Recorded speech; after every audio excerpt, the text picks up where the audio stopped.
So good morning, good evening to participants from all over the world, and welcome to the Governance of Global Moon Exploration and Settlement, Episode 2, operating with due regard, avoiding harmful interference, establishing safety zone.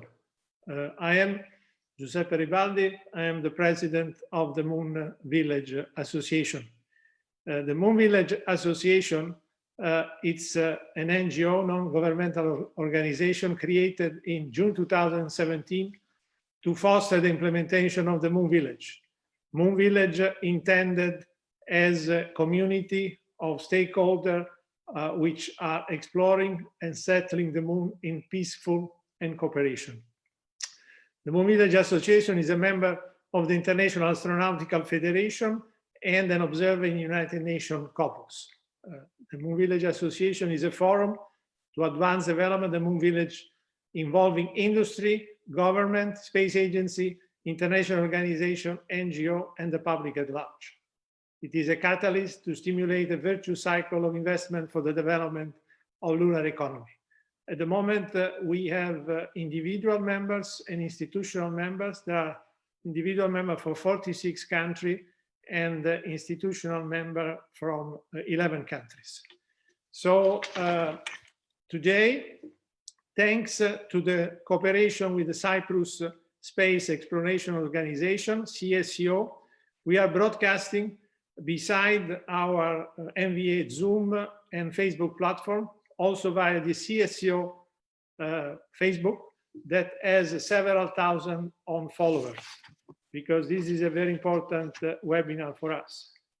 So now, before I will introduce the speaker, I will briefly talk about the Moon Village initiative related to governance to foster peace and cooperation, which is going to be the topic of the discussion today. The association launched this initiative in March of 2020 to define the common level playing field for lunar activities. Those were captured in the Moon Village Principle Issue 2 draft, also known as best practice for sustainable lunar activities. And I will refer as best practices in the future.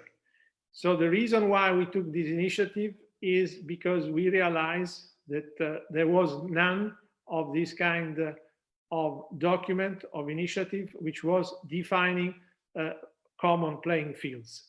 It is urgent since many missions are planned to go to the moon, and many of these missions are going in area very close to each other. And so there are risks of potential interference. And last but not least, the international political climate is not extremely, let's say, cooperative at this point in time. So I believe the organization felt the need to de-risk this situation, which could create problems. And so we want to increase, let's say, confidence building and cooperation. So we had planned to present this initiative to the COPWAS legal subcommittee last April. However, as you all know, because of the COVID, the COPWAS could not take place. So we decided after consultation to actually address directly individual member states. So we have sent letter to 94 delegations, which represent all the countries participating in COPWAS, by sending letter to the head of their delegations in order to inform them about this initiative, as well as to engage them, to give us comments and get the support. So in order to accompany this period of consultation, which will end at the end of September, we are organizing these 4 webinars, of which this is the second one, and there will be more to follow. The goal of this initiative is to try to get support from as many countries as possible and announce this support at the next first global online workshop of the Moon Village Association on the 9th of November, which will be explained later. In the long term is to have as many countries as possible to support this initiative.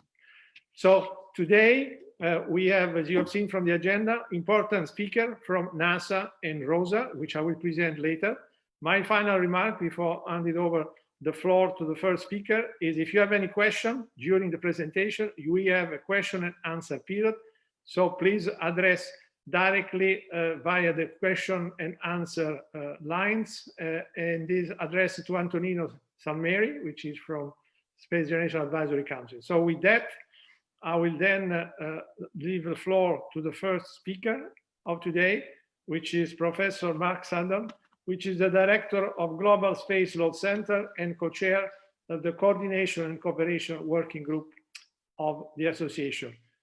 Mark, the floor is yours for 10 minutes. Thank you.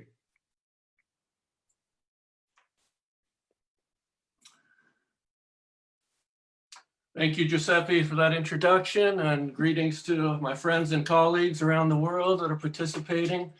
And I want to make a special call out to my students, members of the Research Council at the Global Space Law Center, Amy Fanter, Christina Schiavone, and Jeffrey Murphy. They have helped greatly in the initiatives that are undertaken by the Global Space Law Center. But I am here as not only as a professor, but as a member of the Moon Village Association and as a member of the committee that drafted the Moon Village Principles. And I guess my role for today is to set the stage for the coming discussion. And I'll do that by painting a picture of what I term the lunar legal ecosphere. And what this is an attempt to gather together, explain the various components that make up this ecosphere. What the existing law is, what the current initiatives are, what actually is the shape of the law that exists or is in the process of coming into existence. And so let me paint that picture. And it begins, as do all discussions of space law, with the Magna Carta of the Outer Space Treaty and the other broadly ratified multilateral treaties, registration convention, liability convention, rescue and return agreement. Moon agreement is certainly in existence as well, but as most everyone knows, it is not broadly ratified and is not, does not occupy a role that is comparable to the Outer Space Treaty or other broadly ratified conventions. So we have the space treaties. Those are certainly part of the legal ecosphere on the moon. We also have soft law, such as the UN long-term sustainability guidelines or the debris mitigation guidelines. So those are that's soft law and also will apply to lunar activities. What do we have in addition to that? Well, we have domestic laws. For example, the US law on which has granted ownership rights to those who extract natural resources in situ, allows these miners to own what they mine. We have a similar law in Luxembourg. And Japan has recently modified their national space law to allow for resource extraction as well. So we have, in addition to the hard treaty laws and the soft law, we have domestic laws. Now, how do we round out this picture of the lunar legal ecosphere? Well, we have initiatives that are currently underway. We have the Artemis Accords, which are being negotiated by NASA, and we have a distinguished speaker, Mike Gold from NASA, who is an integral part of that process, and he can tell us more about how that's going in a few minutes. But we have the Artemis Accords, which address a number of specific issues that will be important as we return to the moon and stay on the moon, such as how to handle the protection of cultural monuments is too strong of a word, but cultural sites, namely the Apollo landing sites. How do we specifically protect for them? How do we ensure that there will be no conflict or reduce the risk of any conflict in the event that there are competing operations, whether they are for resource extraction or for some other purpose? The Artemis Accords address that issue. And, but the issue, the problem, the limitation, I'll say, the limitation of the Artemis Accords is that they will apply only to the United States and the Artemis allies that are part of this project. So they're limited in their application around the world. And that's where the Mood Village Principles, or as we now prefer to refer to them, as the best practices for sustainable lunar activity, that's where these principles come in. The lunar legal ecosphere would be incomplete without them. We have these very clear and concrete issues that need to be dealt with as we return to the moon. And while the Artemis Accords will deal with them to a large extent for the allies and the members of this project, the rest of the world is left without such an instrument. Now, we do have instruments regarding resource extraction. We have the very successful, it was a very successful process, I was involved in it, of the drafting of the Hague Working Group building blocks on the governance of space resource activity. So we do have that. We have an initiative that is dealing with resource extraction, and that is a very large part of what needs to be dealt with. So we have the ground pretty well covered when it comes to resource extraction, but other things, other issues that the Hague Working Group, for example, didn't address are left unaddressed for the rest of the world. And that is what the Moon Village principles attempt to do, is to close that gap and to complement the Artemis Accords and other existing initiatives or existing law, to close that gap and address the issues that could potentially lead to conflict in the coming years as NASA and other countries return to the moon. And what are some of those issues that the Moon Village principles address? I'll focus in on two of them in particular.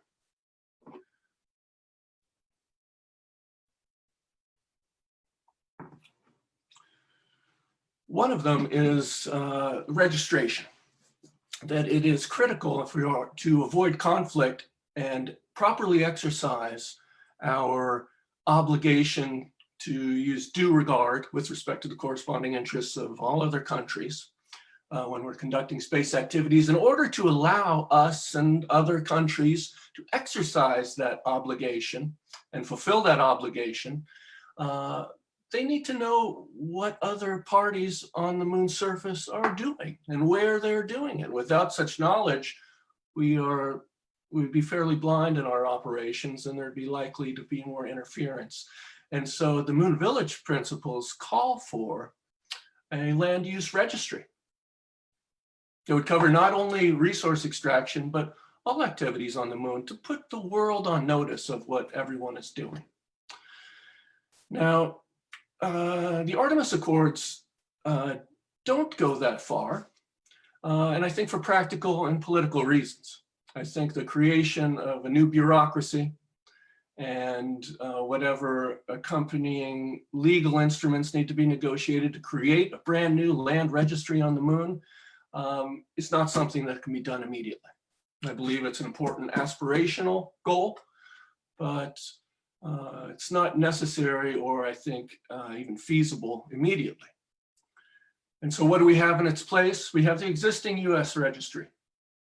The Artemis Accords strongly encourage registration there, as I believe we'll see, but I believe that the next version of the Moon Village principles will also call for registration according to the existing practice of registering with the United Nations. But there is a problem there. There's a limitation. The UN registry today calls for information about activity and information about location, but that location, as written into the law, is an orbital location, and we are no longer talking about orbits. And so it's not a perfect fit for lunar activities. And so hopefully we can encourage modification of the registrations that take place as we go back to the moon, to clarify the location on the moon, and also in some greater detail than is often currently the case, the type of operations. So that's the challenge. Yes, we can use the registry, but it has its limitations. And I think at some point we need an additional registry for land use. And then I'll make one final point. And this is a distinction, another distinction between the Artemis Accords and the Moon Village principles, is that the Artemis Accords call for the establishment of safety zones. As I understand them, they'd be established unilaterally to put the world on notice again, for the purpose of giving the world some idea of how close it is responsible to go to an operation before you are in danger of violating the obligation of exercising due regard, as well as avoiding harmful interference. So established unilaterally, but what is their legal effect actually? I think the safety zones are perhaps, this is directed to our next speaker, Mike Gold, the safety zones are perhaps the most politically sensitive aspect of the Artemis Accords, because they are interpreted by those who have a tendency to be skeptical. They are interpreted as keep out zones that, for example, the United States might establish an area around moon base where no one is allowed to go, and that couldn't be farther from the truth. As I understand it, these will be informational safety zones to give the rest of the world some idea of how close it's safe to approach a certain operation without causing interference. But there is no right to exclusive possession. So that's one aspect of the safety zones. But the other one that I'd like to raise in this webinar, and we're really zeroing in on specific issues now, which I'm excited about, is how do we calculate a safety zone? What are the physics like on the moon? With the reduced gravity, how far do you actually have to be away? And is it possible that no safety zone could really be large enough to ensure absolute safety and non-interference? How do you calculate these things? And what are their legal effect? Those are the questions, along with the registration and the possibility of a land use registry that I will raise for the speakers that follow me. So hopefully this has made sense to you. That's the point of it all, is to explain what the current state of the law is, what the current challenges are, and how best to resolve them. Okay, thank you. Thank you, Mark, for this presentation. I would like now to move to our next speaker, which is Mike Gold. So I think hopefully Mike is with us, because I can see. So hopefully he's joining us. Mike is currently serves as the acting associate administrator for the NASA Office of International and Interagency Relations. Is also responsible for providing strategic directions to the Office of General Counsel and supporting NASA low Earth orbit commercialization effort. So I don't know if Mike can hear us. I can hear you, Giuseppe. Thank you so much. You can put the video, please, if you want to. Yeah, I'm for some reason my video is on, but I'm not seeing it. So apologies for that. That's okay. I think please go ahead. Yeah, so let me apologize that you all can't see me, but I can reassure everyone I look fantastic. So just use your imaginations about how wonderful. Thank you so much, Giuseppe, for inviting me. I also want to thank you for the terrific work with the Hague International Space Resources Governance Working Group. Long name, but a good job by that entire organization. I really think you helped move the ball forward on a very important topic. I also want to thank our previous speaker, Mark Sundahl, not only again for his work with MVA, but for everything that he did for the Hague. And Mark is a longtime supporter of all the FACAs, the Federal Advisory Committees, previously serving as the International Working Group Chair for the COMSTAT, Commercial Space Transportation Advisory Committee, which advised the FAA Office of Commercial Space Transportation. And he currently serves on the NASA Advisory Council's Regulatory and Policy Committee, where Mark continues to do wonderful work. So thank you to you both. I'd like to take this opportunity to talk more about the Artemis Accords, and I think Mark did a good job teeing that up. So Mark, if you wouldn't mind me continuing to lean on you, if you could bring my presentation up. Mark? Yeah. Please go ahead. Lead on the screen.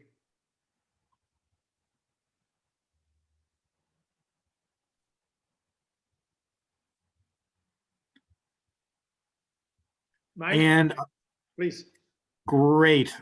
Thank you. It's just taking a moment where I'm not seeing the presentation. So Mark, if you don't mind, we'll just stay in sync as I go through my own copy. Yeah, absolutely. Giuseppe, does everyone else see the presentation? I can see the presentation. Yeah. Excellent. Good. And continue, Mike. I will track you. Yeah, no, thank you so much. Apologies for the technical difficulties on this end. So before I get to the Artemis Accords, let me take a step backwards in history and go to the International Space Station and particularly the Intergovernmental Agreement that the ISS, the legal framework for that is the IGA. It was a terrific document that does a wonderful job with the International Space Station. And as we proceed with the Artemis program, we will leverage the IGA for the gateway, whether it's a orbital platform around Earth or around the moon, which is what the gateway will be. The IGA and its provisions that support a variety of boards and operations are very much applicable to what we want to accomplish with Gateway.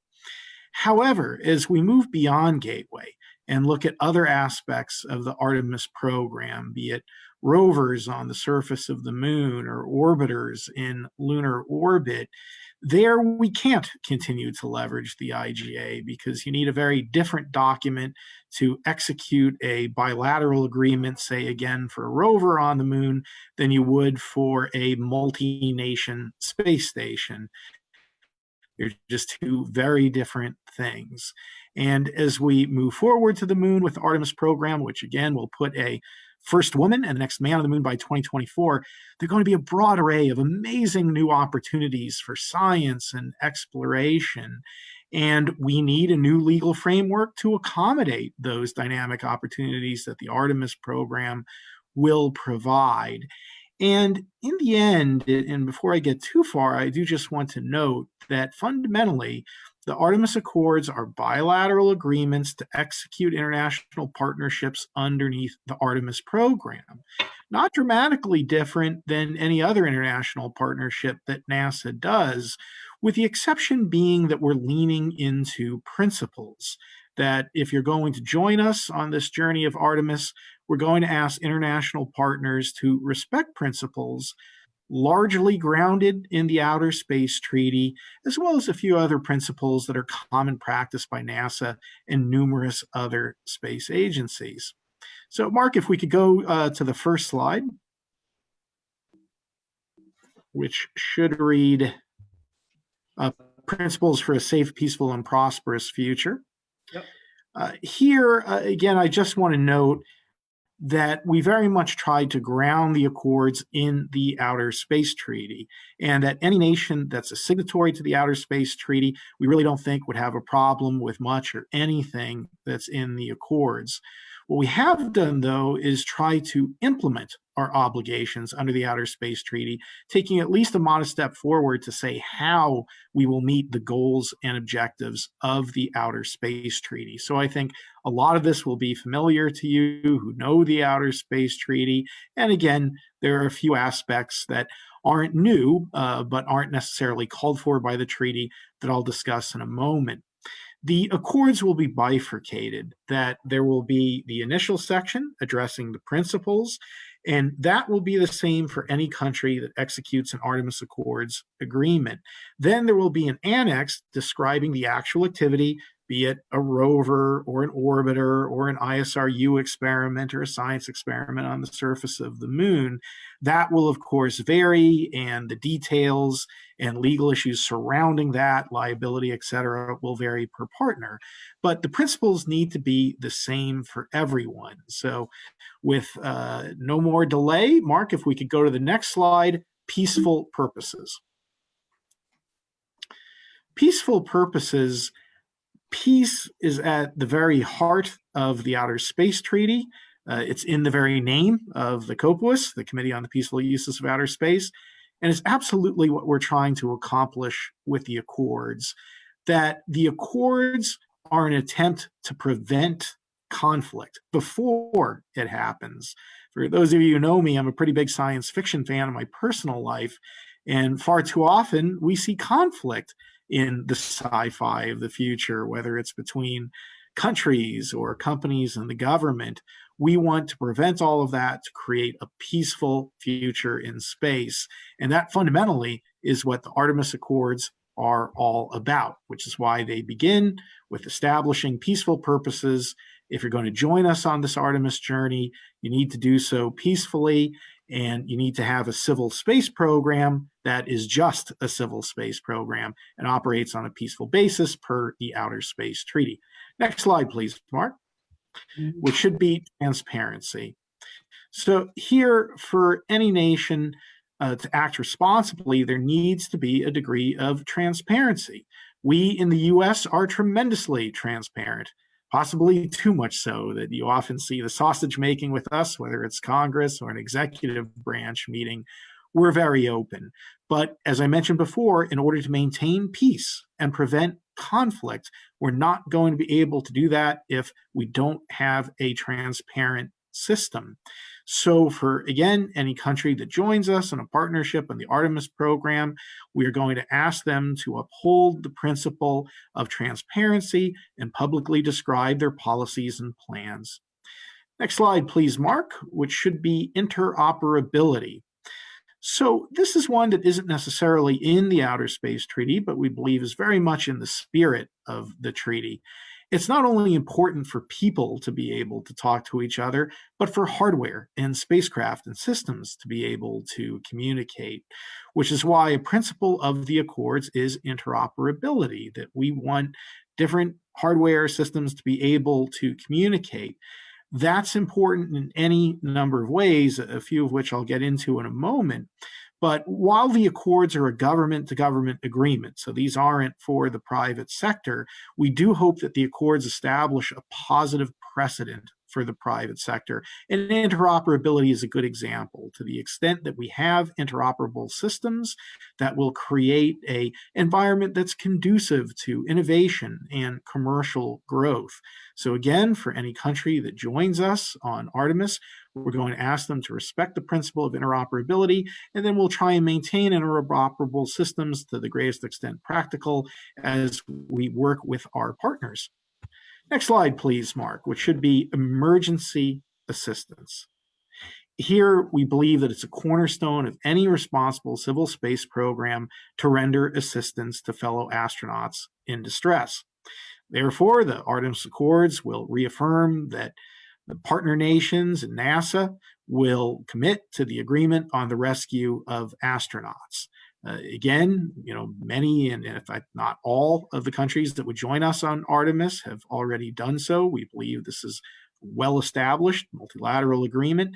And here again, you see where the Accords are simply reinforcing prior and existing multilateral agreements.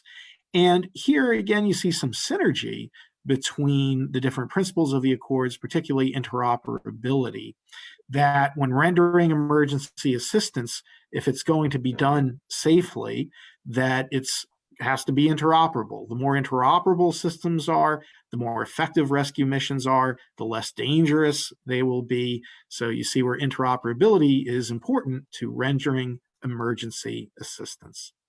Next slide, please, Mark, which should be the registration of space objects. And Mark, you addressed this a bit. And with the Artemis Accords, again, we're at least trying to establish a floor for proper behavior. And therefore, if a country is going to join us in the Artemis mission, they need to respect registration. Registration is the fundamental building block that everything else comes on top of. That if you don't have proper registration, then we're going to have challenges, obviously, with everything from safety, transparency, liability, everything that comes afterwards. Avoiding harmful interference will be challenging, if not problematic, if we don't get registration right. Therefore, for any nation that joins us on Artemis, we're going to ask those nations to become a member of the Registration Convention if they aren't already. Next slide, please, Mark, which should be the release of scientific data. So as I mentioned previously, this is a principle that isn't necessarily in the Outer Space Treaty, but we believe is very much in keeping with the spirit and desires of the treaty.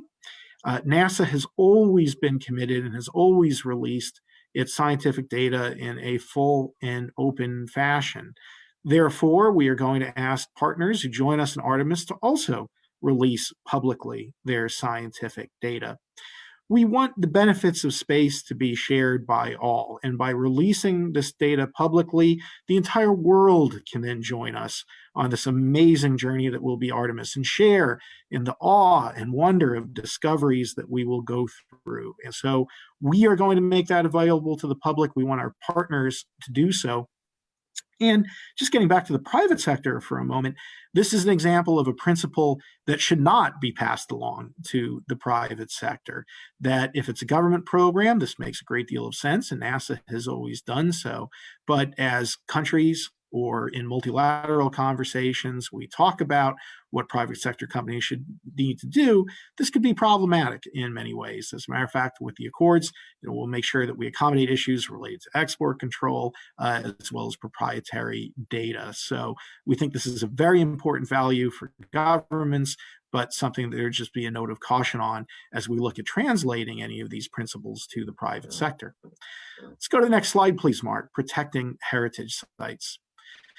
So here on Earth, we protect our history, we protect our historic artifacts, and that should not change as we move forward to the moon and into the rest of the solar system. Therefore, for countries that join us in Artemis, we're going to ask them to abide by the principle of protecting heritage.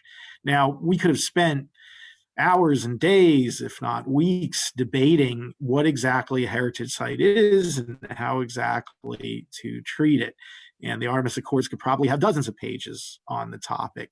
Instead, we're just proceeding with the principle. And again, the Accords are very much about operationalizing aspects of the Outer Space Treaty and other common sense issues such as protecting heritage. And just to provide an example with how this would work, let's say that we're partnering with a nation on a rover and that there was a human spaceflight site or a robotic site. Please don't get distracted by the human spaceflight picture. There's certainly heritage sites that are purely robotic that need to be respected. So if we had a rover, we would avoid causing any harm to that site. Our hope is with Artemis Accords, it spurs additional multilateral conversations and multilateral agreements. And this is a good example that in the Accords, we're not saying how exactly you should protect heritage sites. We will operationalize it by respecting heritage sites.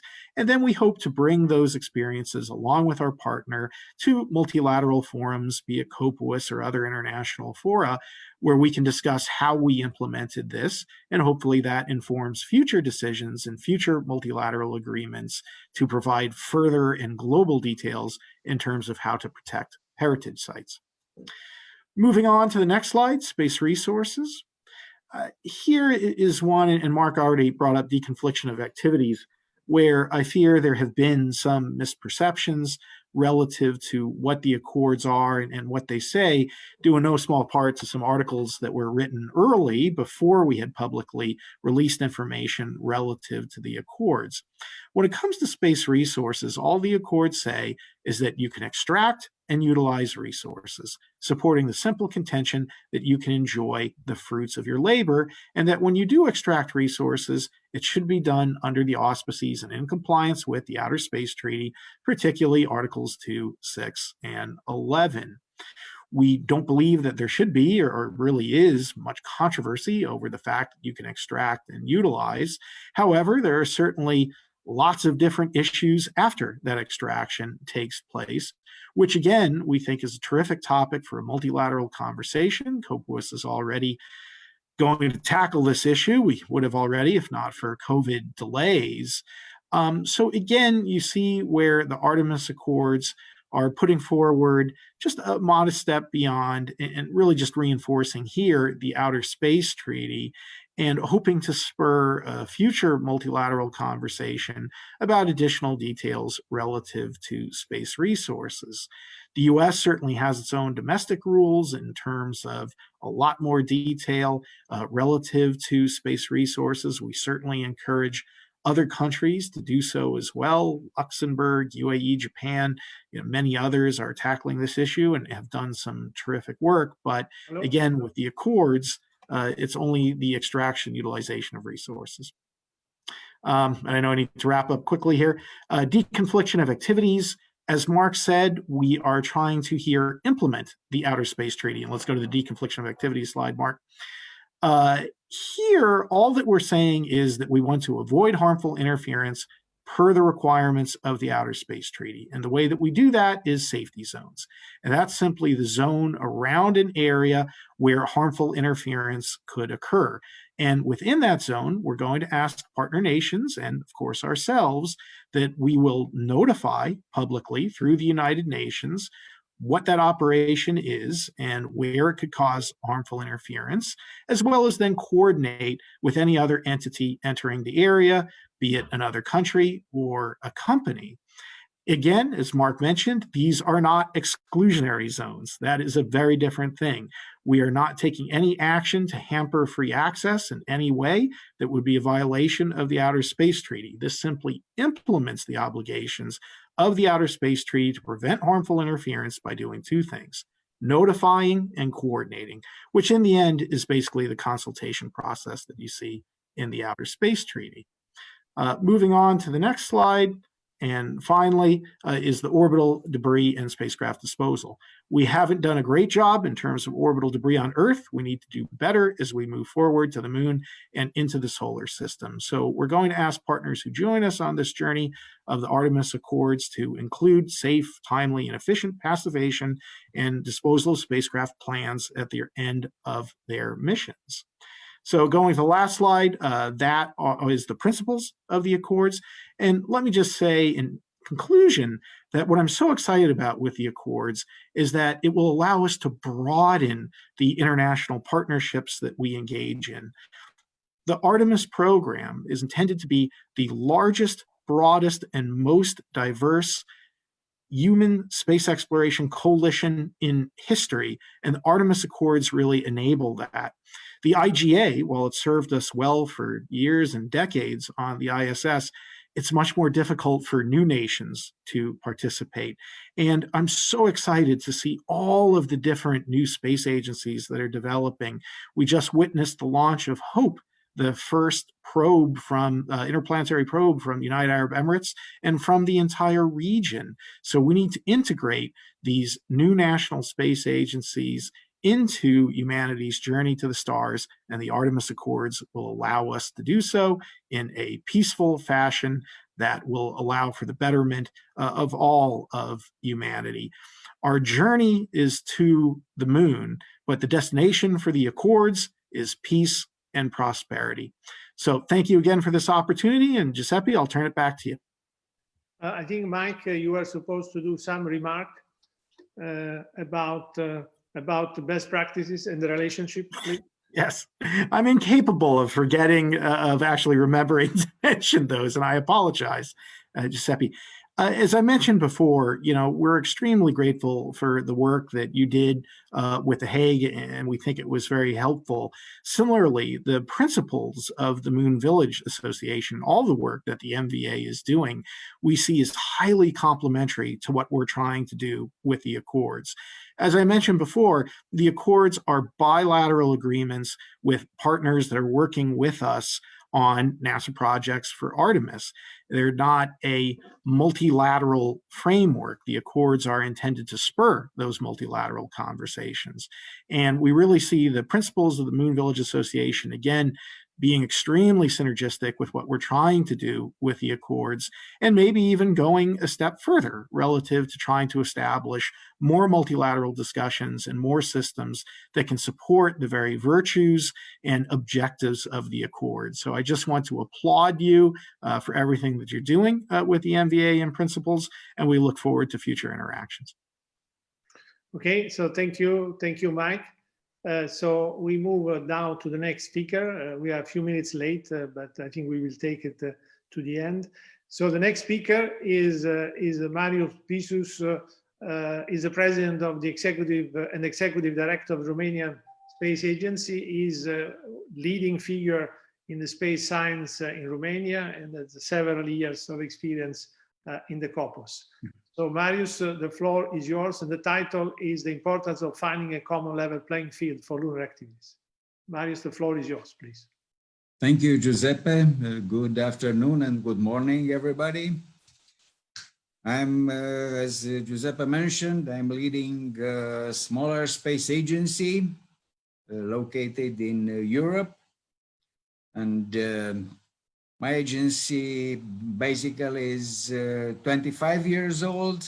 And we have an ambitious space program, which is oriented on science and technology, but also on services and security.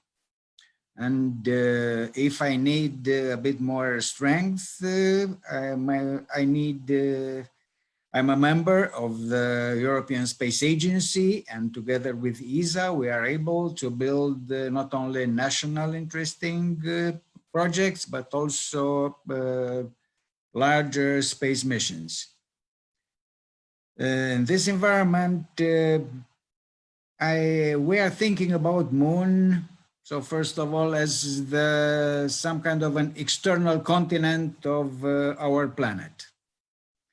And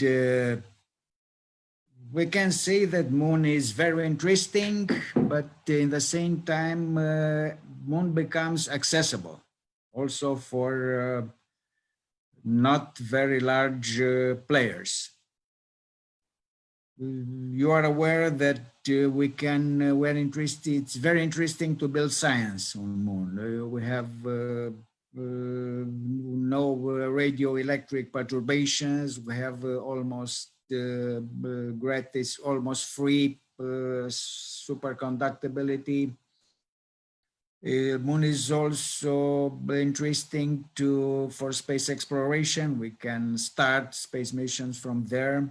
We can also have a good industry on the Moon, so we have some arguments to go there. In the same time, for my program, it is interesting to build a Moon mission because the public will be very interested and I can get more funding for my program.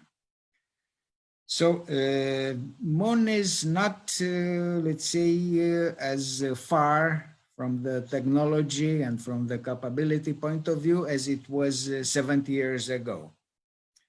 And the problem is that not all the countries are, let's say, have the same minds, the same purpose, the same levels of development.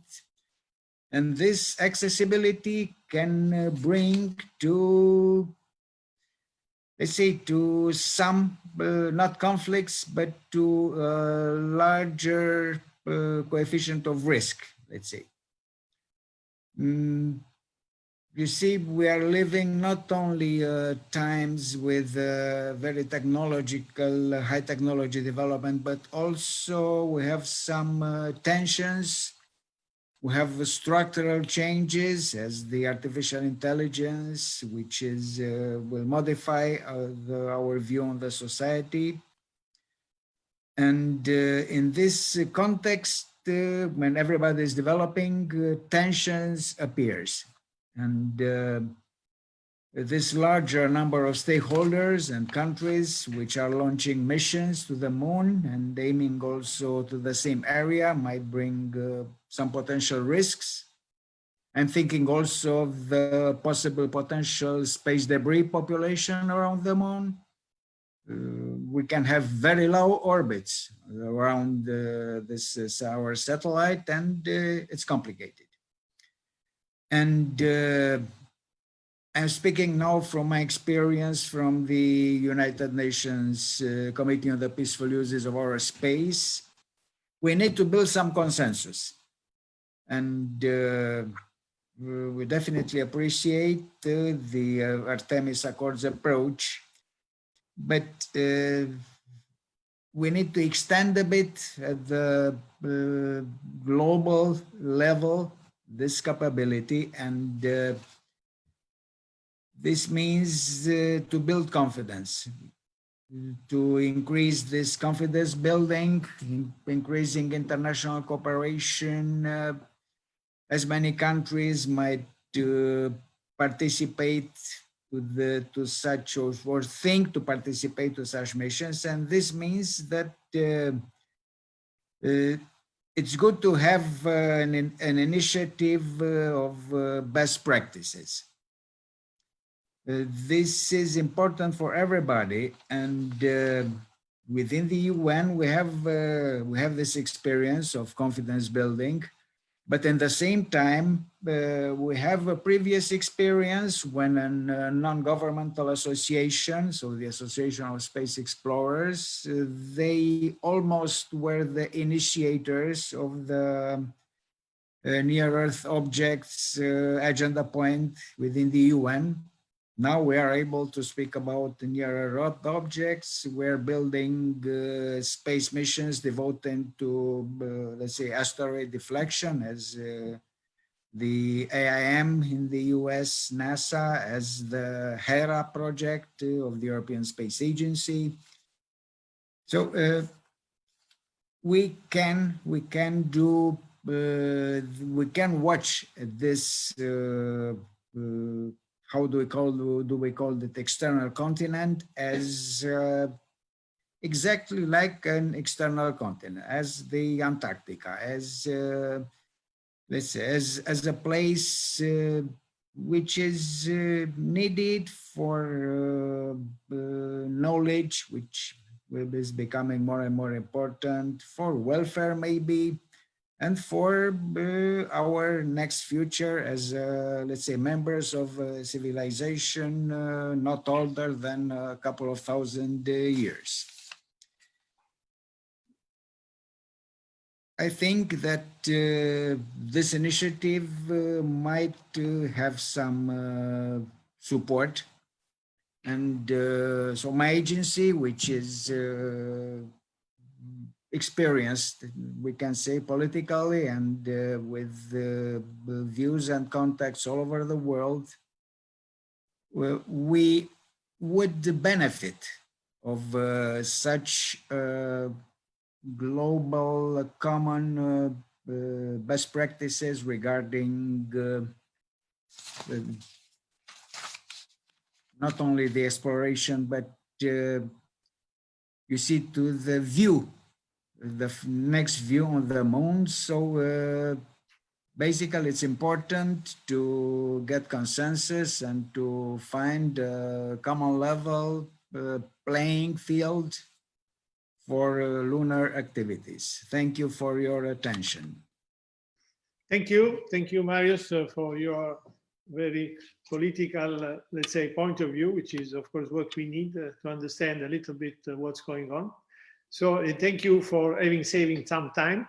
So I will now move to our next speaker, which is George Danos, which is the president of the Cyprus Space Exploration Organization, with whom we have partnered for today's broadcast. So, George, the floor is yours, please. Thank you, Giuseppe, and thank you for the Moon Village Association for entrusting in CSEO for today's broadcast.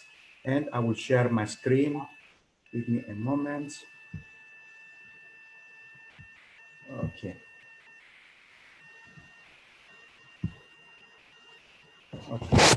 So we had planned with the MVA to host in Cyprus the 4th Moon Village Workshop and Symposium, as Cyprus is located in the crossroads between 3 continents, making such a workshop and symposium easily accessible from around the world and providing a special focus to the regional countries of Middle East, Africa, and Europe. Due to the pandemic, though, our physical format needed to be changed, and CSEO with the MVA have decided to take the symposium online. As such, this symposium will be the first online Global Moon Village workshop and symposium.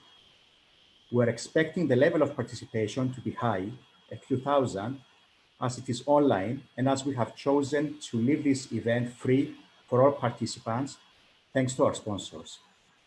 The sponsorship packages can be seen online on the website of the Moon Village Association.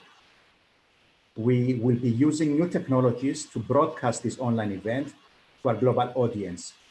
The program of this online event, as it stands now, is, as you can see on your screens at the moment.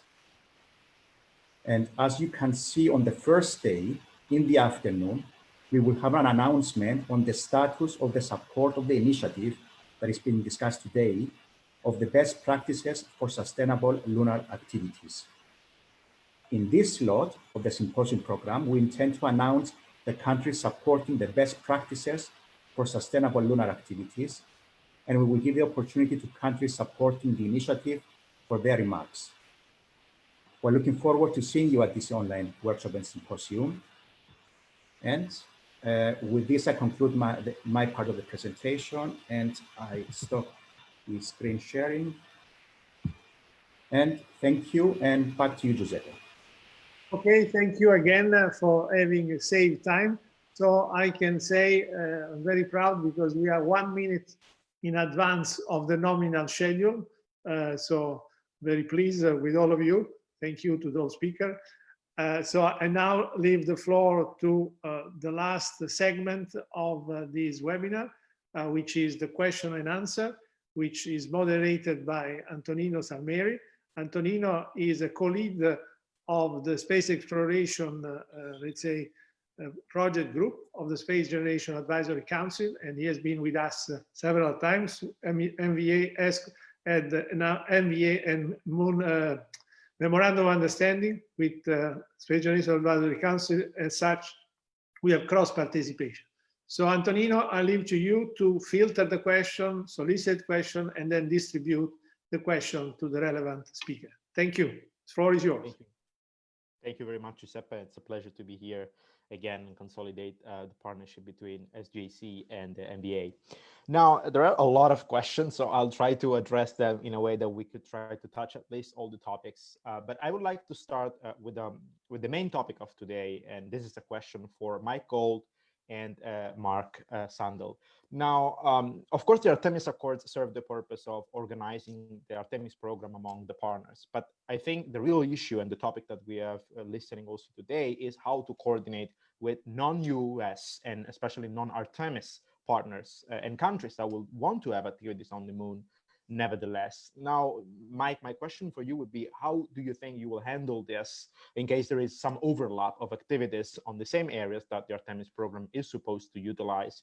The MBA principles, the best practices propose the creation of this lunar register, as we heard from Mark, and as we also heard from him, it's going to take some time before we establish such register.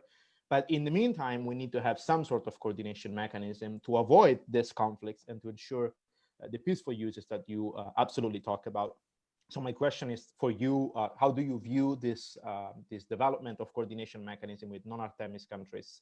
Is mutual recognition an option, for instance? Is using the UN General Register as a possibility to know who is doing what, at least for the time being, and then evolve into something else? Thank you. It's a great question. Thank you. And let me start by just noting that we wrote the Accords, or writing the text of the Accords, to be as inclusive as possible. That we don't believe that there's anything in the Artemis Accords that any country that has been a party to the Outer Space Treaty would object to or disagree with if they're a responsible actor in space. So we believe that the Accords should be in sync with any of the various activities that other countries would do. And by the way, even if you're not partnered with us on the Artemis program, we'd certainly have no objections to other nations committing to these fundamental principles that are in the Accords.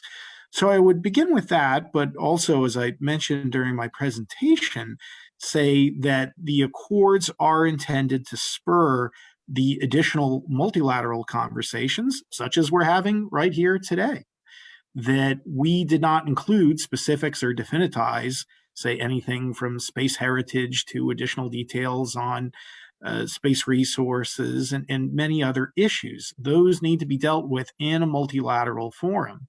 So we're very much eager to engage with Moon Village Association, with UN COPUOS, and in any other forums that are necessary to avoid conflict and to ensure that we're respecting the principles and the objectives of the Outer Space Treaty, whether it's countries that have executed the accords or whether it's countries that have not executed the accords, interacting with others. It's part of the reason we thought it was so important for the accords to be grounded in the Outer Space Treaty, to allow for that kind of conversation to occur in a complementary fashion that facilitates going beyond the Outer Space Treaty and talking even further about these details. So that's how we would deal with it. Ultimately, it comes down to consultation. You know, just looking at something like deconfliction of activities, that if there are two countries that have disagreements, whether they're members of the accords or not, we use the word coordination when it comes to a safety zone, but it's also consultation as required by the Outer Space Treaty. And that's ultimately where we have to go and what we have to do to resolve issues and maintain peace. Thanks. Mark, would you like to add anything to that? From the best practice perspective, I guess.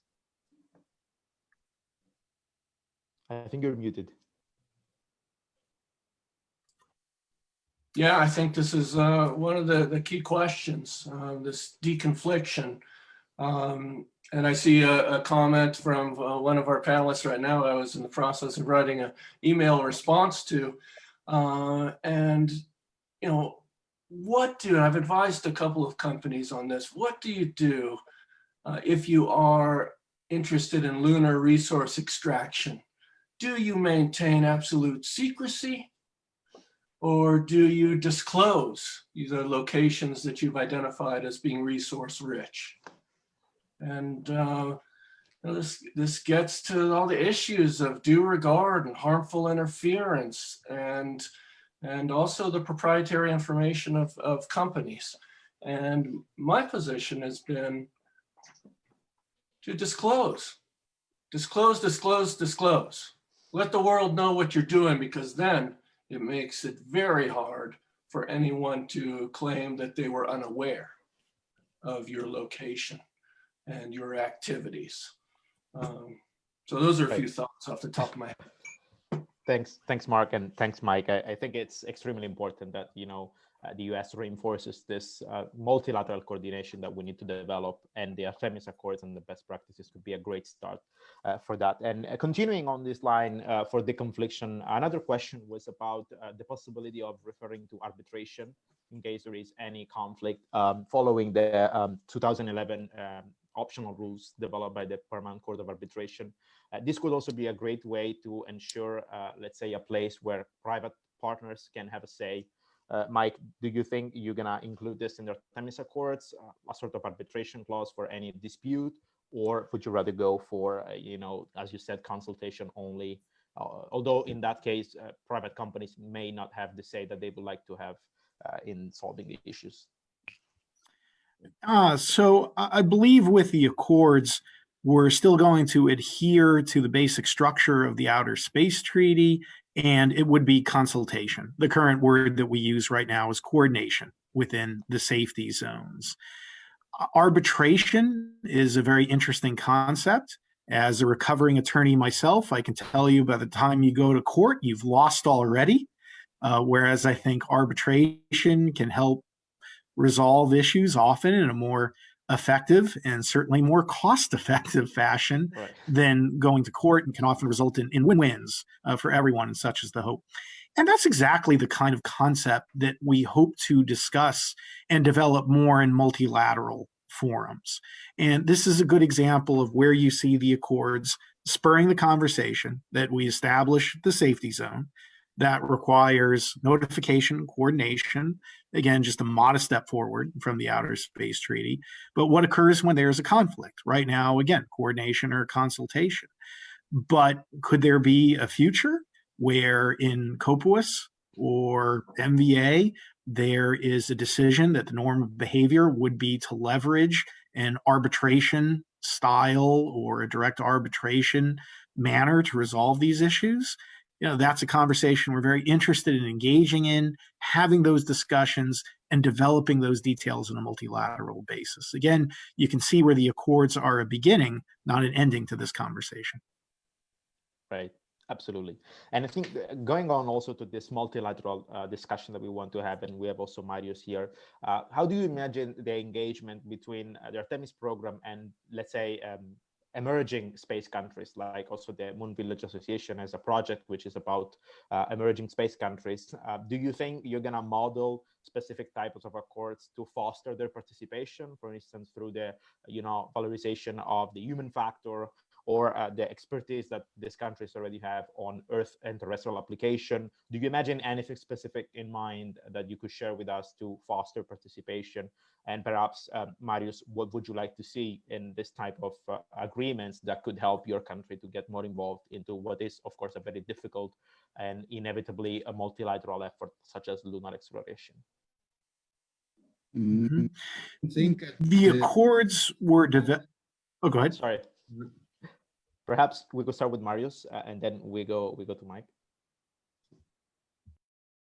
So we have some. There are roughly two types of countries. The one able to develop missions or part of the missions for the moon, and the countries which just intend to participate, to have a participation for, but not as builders, not as an industrial partner.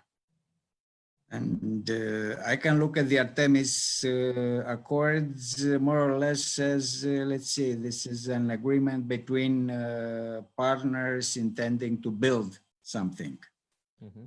And then best practice agreement in the COPUA style might give future capabilities and, if you say, political silence, maybe for countries which do not intend to participate in the first row of those kind of agreements.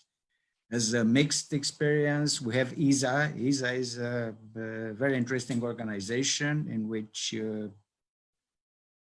you see, we have strong countries as France or the United Kingdom or Germany or Spain, and smaller countries as Estonia, for example. And they have the same vote. And the mechanism is able to give the capability and let's say the participate proportional with their contribution, and it might be also taken into account when estimating the future type of moon-related agreements. So this is topics of future development, I think, I think the lawyers are better now than the space industry and scientists. Thank you. True. Mike. I mean, good lawyers are the key to all of this, right? That engineers have the easy job. We got the tough part. I cannot agree more on that. There's no equation to figure out how to avoid harmful interference, right? So we've all got challenges. No, I appreciate all the remarks made a moment before by Marius. And let me just say, the Accords are inherently built to accommodate the emerging space agencies and emerging space nations. That, as I mentioned in my presentation, one of my frustrations with the IGA, which again is a terrific document, is it's difficult to bring new countries into that. If not problematic in many ways. So when we developed the Accords, we wanted to make sure that it was a flexible and broad set of principles that could accommodate growing the partnerships in a robust manner. And specifically, while it's very much correct that the Accords are structured for building things, they don't necessarily have to be large or expensive pieces of hardware or spacecraft. That you could have a nation with very modest capabilities to do a CubeSat or a scientific instrument that might be placed on a rover. So the Accords were meant to be scalable in order to take advantage of many of these new emerging space countries and try to encourage other countries that don't have space agencies to develop them and to participate, while also being able to accommodate Again, going back to United Arab Emirates, a country that I even hesitate to say it's an emerging space agency anymore because they've flown an astronaut and have a probe going to Mars. So we wanted to make sure we could accommodate both those that have significant projects that are ongoing, as well as those that are going to have to be more modest. Additionally, for those countries that can't do anything, that's where the principle of sharing the scientific data comes in. That even if your nation isn't able to contribute hardware, we at least want you to be able to receive the data so that universities can study it, analyze it, learn from it, and use it both for inspiration, education, and research moving forward. So those were the ways that the Accords are intended to directly support the inclusion of those emerging space nations. Right. Thank you. Another question that we have is on the other side of the spectrum. So the relationship between the Accords and governmental entities and private companies, because many of the elements you presented, Mike, in the Artemis Accords make a lot of sense, as you said, for governmental agencies, for NASA, for space agencies, but it could be more difficult to adapt those for private entities. And you mentioned already that there's going to be some adaptation. My question for you would be first, whether you can already disclose something about how do you plan to adapt this, because in the end, governments remain responsible for private entities. So are you going to ensure your partners and the Artemis partners that private companies will be complying with this principle as well, although with some changes, or do you think there's going to be a completely set of rules for these private companies? I certainly wouldn't say completely different. That is mentioned previously, we hope to set precedent. Again, as a recovering attorney, precedent is important to me. And whether that's interoperability or the safety zones, demonstrating to private sector companies that if you invest and if you put hardware in the moon, that at the very least there's a precedent, a norm of behavior for avoiding harmful interference as required by the Outer Space Treaty. Mm-hmm. So there's much that we're trying to do in the Accords that we believe will at least indirectly benefit the private sector. The Accords were not written to be put on whole cloth to the private sector. And as I mentioned before, the free and open sharing of scientific data, that's an aspect that would need to be considered as you try and translate the Accords to a private sector regime. And each country will have different ideas how to do this. The US has already moved forward in a much more robust fashion on space resources than what you see in the Accords via our executive order and existing congressional legislation from 2015. Other countries may go in another direction. Other countries may have different ideas on space heritage. So each nation will be able to implement what it does with the private sector in a different fashion. But I do believe that the Accords provide a skeleton or a framework from which to review and borrow from as that private sector regulatory system is established. So helpful, although I would warn against adopting it whole cloth. Right, thanks. And going on this topic and specifically addressing interoperability, which I think is probably one of the best elements that I took personally from the Artemis Accords, because it is actually the key to make the Artemis program be successful and any lunar exploration be successful. So my question for you would be, how do we balance this with ITAR regulation and IP rights? You just said that, of course, for private entities, we're going to have to find some accommodations, but also on the governmental side, there are problems of security and safety. So how far do you think we can go with this interoperability requirement? Are we ready to fully implement it? And second question that is connected to that, there are the draft international deep space interoperability standards developed by space agencies, and especially the ISS space agencies. What role had private entities in the development of these standards? And do you think they could be applicable also to commercial missions? Yeah, all great questions. And Antonio, I'm with you. Interoperability is my favorite article as well, or at least one of my favorites. I hate to choose among my children there, but it's one of the most special. And yeah, you're absolutely right. And going back to the previous question, again, this is something that we think could significantly help the private sector, that if you've got interoperable systems, it can create an environment that's conducive to business growth, as well as safety rescue of astronauts, as we mentioned before. Export control is not going away. It has been with us a long time and probably always will be. But I think the good news with interoperability is that the information that's presented is almost always benign, that we're not talking about how to build systems per se. We're just talking about how to interface. And that kind of information has largely not been problematic from an export control perspective. An example that you mentioned with the ISS, and I would even go into Gateway, that we've got right now on the web compatibility instructions, and it's basically open source on Gateway in terms of interoperability. That information is not only available to partner nations, but available to everyone.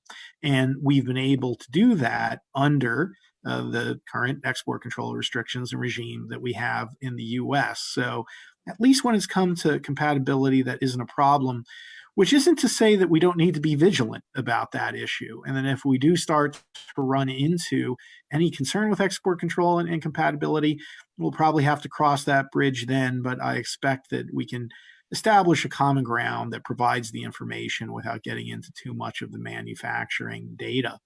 Relative to the role of the private sector in determining that, it's absolutely crucial that the government should not be setting these standards alone, that we need the private sector to step up to the plate and to help us determine what interoperability standards should be.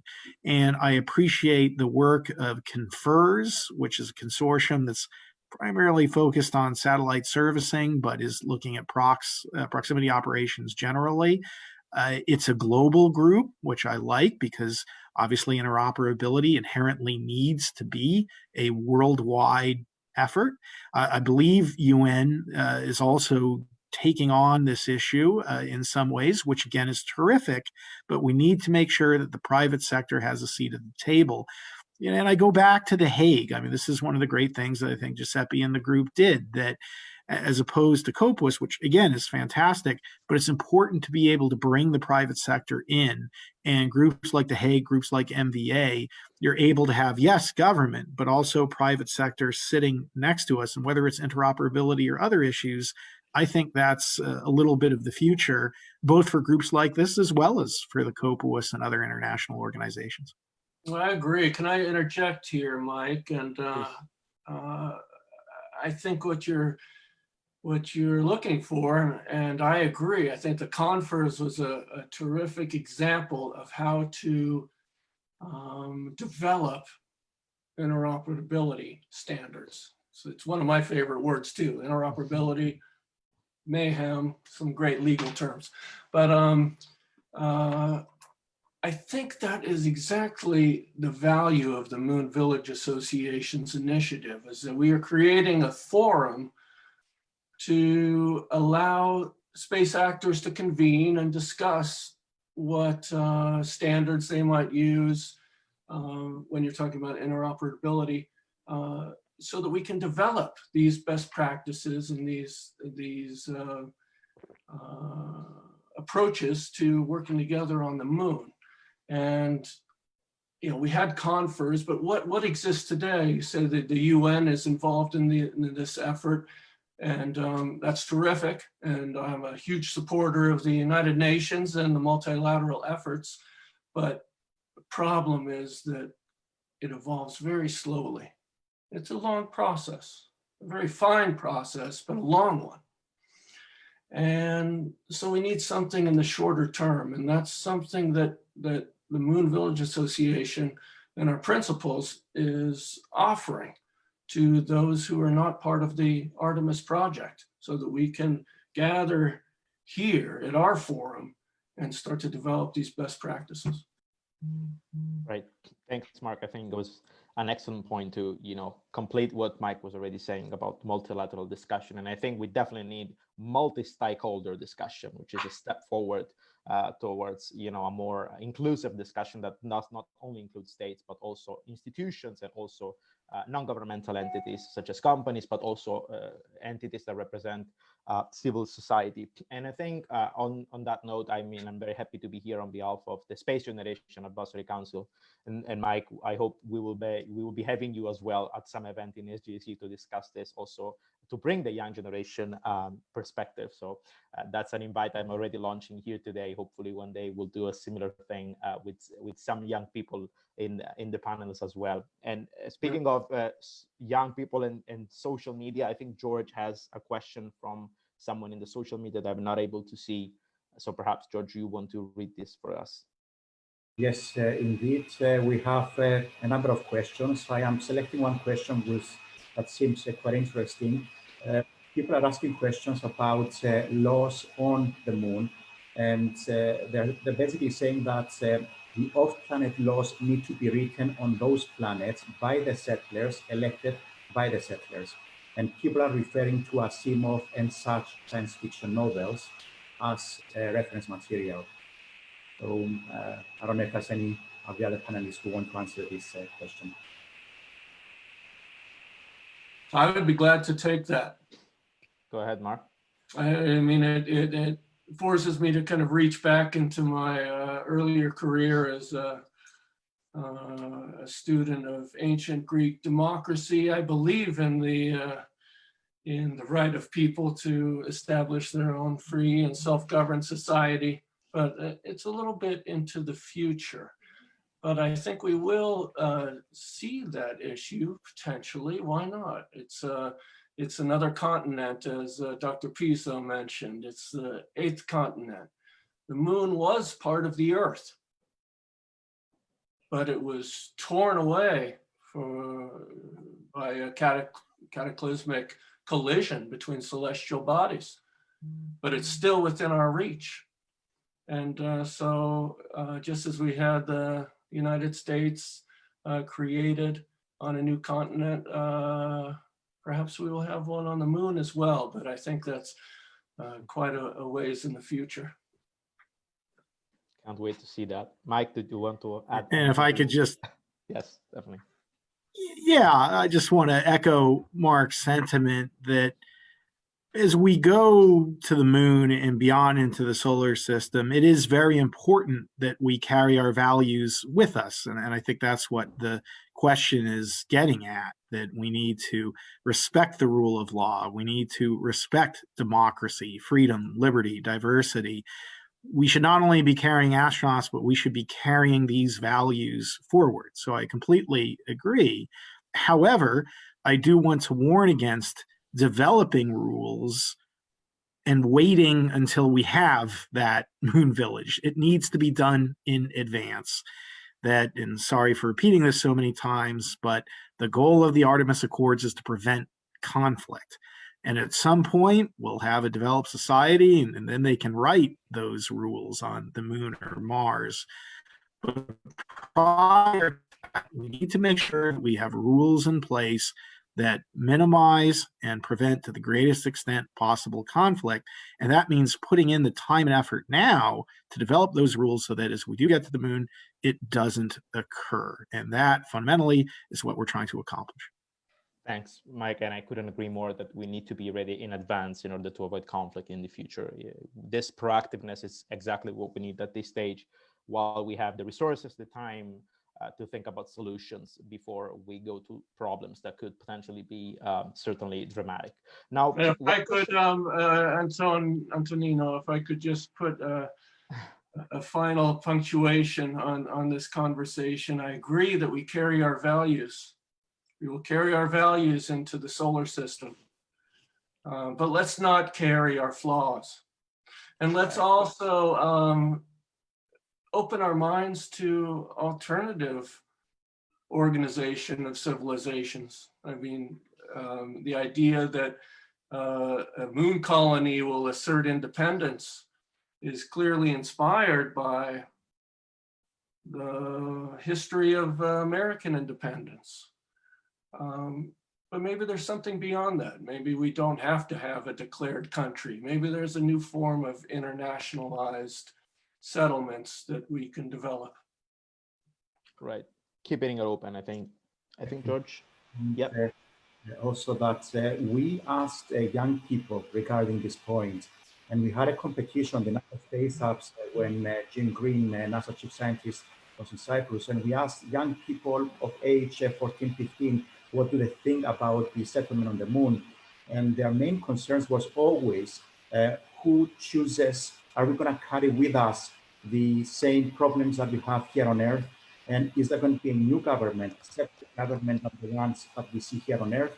And we will have new organizations like the United Nations based on the moon. So these people, these young people, came up with interesting ideas looking at different political systems from ancient Rome until today, and they made certain recommendations which for their age are found to be quite mature and interesting. Right.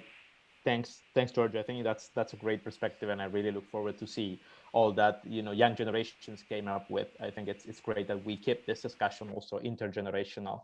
I have one last question for Mike, and this is exactly centered on what also Mark said about being open and experimenting, and also about the concept of adaptive governance, which was at the core of the Hague Space Resources Working Group, and I think it's a great principle to live with and to live by. My question for you is, do you think as lunar activities evolve and we go towards the development of a moon village, a potential different organization of the moon, which is not based on national missions, but more based on functional areas on the moon, which is basically based on the fact that the moon doesn't have renewable resources. Everything that we do on the moon is limited. And at the end of the day, there are certain areas which are better for certain things, like the South Pole, where we could build propellant, and other areas that need to be left alone, and other areas that could be good for landing and things like that. Do you think that in the future, we could imagine really a global village, a moon village that is based not on what each country wants to do, but also on what is best to do in the interest of sustainability, which is at the end of the day, one of the core principles of the Accords as well? So let me apologize for talking baseball, and let me apologize again for quoting a New York Yankee, which is it's tough to make predictions, particularly about the future. And I think we need to proceed to the moon with a degree of modesty relative to the unknown unknowns. We don't even know what we don't know. What we can say is that there have been amazing discoveries. It wasn't that long ago that we thought the moon was bone dry, only then to discover massive reservoirs of water ice on the moon. Who knows what we're going to discover next, particularly as we have more robust exploration activities. And Antonio, I couldn't agree more with what you're saying, that we have to maintain a flexible and organic approach to governance to accommodate these future developments that we cannot predict right now. And in part, that's why the Accords principles are principles, that we needed to establish a system that was sufficiently flexible that as we learn the moon's secrets, that whatever the activity is, we can accommodate. So I think we absolutely have to be prepared for different thinking, for different systems, and ensure that whatever rules that we're putting in place are sufficiently flexible to be able to accommodate them. Just going back to the US Constitution, I believe that was one of the pieces of fundamental brilliance, that the founders knew it was going to have to change. And I think that is even more true on the moon. Thanks. And with that, I think I'll hand it over back to Giuseppe. I just want to thank everyone that asked questions. I hope we tried to address all of them at the best of our capacity. I want to thank all the great panelists that we had today for their answers, Mark, George, Marius, and Mike, of course.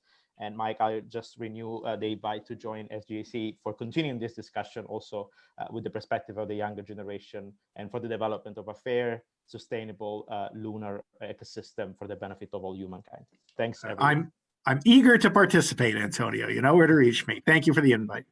Thank you. Okay, so I think, thank you, Antonino. So we are coming to a conclusion. So let me allow just a few general remarks and then some conclusion.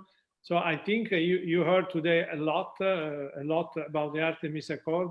You heard also about the best practice. So we encourage you to go on the website and to look about those the Artemis as well as best practices. I hope you understood that first of all, the Moon Village is not something belonging to the future, but it is now. It is all the missions which are going to the moon are already part of the Moon Village. We gave a prize to a number of space agencies last year as a part of the Moon Village because they were in line with the Moon Village. So I think it's not something for the future, and that's why, as an organization, we are trying to foster the initiative like the one that we are discussing. And so we're looking forward to have a strong support from some of the countries which are listening to us. I think this is not removing anything, but is adding a constructive, let's say, way forward, which is what we need. So with that, I would like again to thank the speaker, all the participants for being there. You will have available the recording and the short summary of the presentation online as of next week. You will have also PowerPoint of the presentation. So if you have not been able to follow or you want to follow again, you're mostly welcome to go and see the website. As I said, I hope that this will help a number of countries to understand that we have already some support presented by the speaker here. The next episode, is episode 3 and 4, will take place basically in the next few weeks. We will announce it on Facebook as well as on other media. This will allow to continue the discussion, and we will have a major stakeholder, maybe also from UNOSA and from another number of other countries. And so with that, and coming to the top of the hours, I would like to again thank you for being with us. We have been having several media following us, so we will have the total number at the later stage, but I know is a great number. So again, to all the speakers, so to Mark, to Mike, to Marius, to George, and of course to Antonino, and of course with the organization of the workshop. And with that, I'd like to close the event, and I wish all of you good night, good day, good afternoon. Thank you, and see you next time with the next episode. Bye-bye then. Bye, everyone. Thanks.